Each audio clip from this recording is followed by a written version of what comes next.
भारत माता के वीर सपूतों ने गलवान वैली में हमारी मातृभूमि की रक्षा करते हुए सर्वोच्च बलिदान दिया है। मैं देश की सेवा में उनके इस महान बलिदान के लिए उन्हें नमन करता हूं। उन्हें कृतज्ञतापूर्वक श्रद्धांजलि देता हूं। दुख की इस कठिन घड़ी में हमारे इन शहीदों के परिजनों के प्रति मैं अपनी संवेदना व्यक्त करता हूं। आज पूरा देश आपके साथ है। देश की भावनाएं आपके साथ है। चाहे स्थिति कुछ भी हो, परिस्थिति कुछ भी हो, भारत पूरी दृढ़ता से देश की एक एक इंच जमीन की, देश के स्वाभिमान की रक्षा करेगा।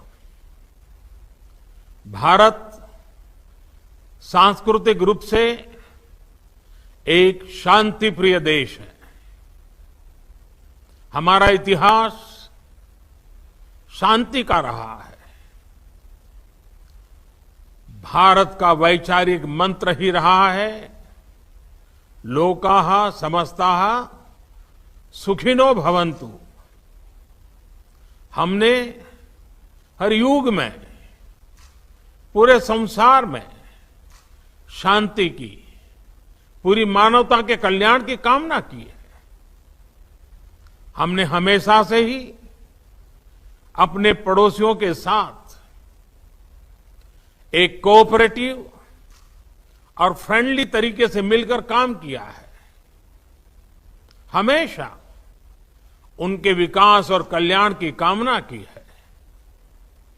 जहां कहीं हमारे मतभेद भी रहे हैं, हमने हमेशा ही ये प्रयास किया है कि मतभेद विवाद न बने, डिफरेंसेस डिस्प्यूट्स में न बदले।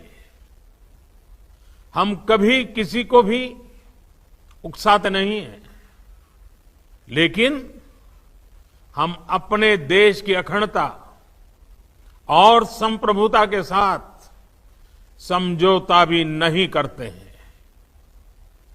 जब भी समय आया है, हमने देश की अखंडता और संप्रभुता की रक्षा करने में अपनी शक्ति का प्रदर्शन किया है, अपनी क्षमताओं को साबित किया है।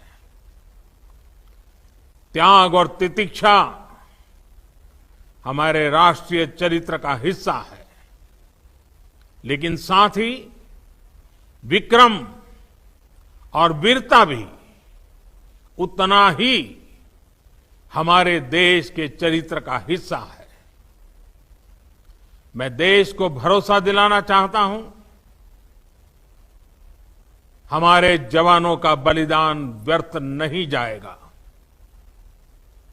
हमारे लिए भारत की अखंडता और संप्रभुता सर्वोच्च है, और इसकी रक्षा करने से हमें कोई भी रोक नहीं सकता। इस बारे में किसी को भी जरा भी भ्रम या संदेह नहीं होना चाहिए। भारत शांति चाहता है, लेकिन भारत उकसाने पर हर हाल में हर हाल में यथोचित जवाब देने में सक्षम है। और हमारे दिवंगत शहीद वीर जवानों के विषय में देश को इस बात का गर्व होगा कि वे मारते मारते मरे हैं। अभी मेरा आप सभी से, सभी आदरणीय मुख्यमंत्री जी से, सभी यहां इस मीटिंग में, वर्चुअल मीटिंग में उपस्थित आप सभी से आग्रह है कि हम खड़े होकर के 2 मिनट मौन रख करके इन वीर सपूतों को पहले श्रद्धांजलि देंगे। उसके बाद आज जो हमने हमारी मीटिंग तय की है, उस मीटिंग को आगे बढ़ाएंगे।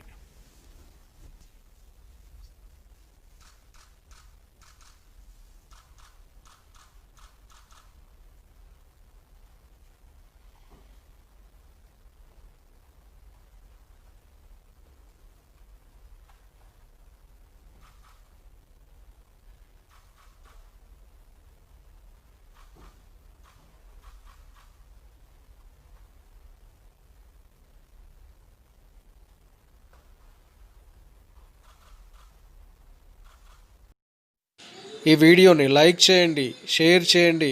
మరిన్ని వార్తల కోసం మా ఛానల్ని సబ్స్క్రైబ్ చేయడం మర్చిపోకండి.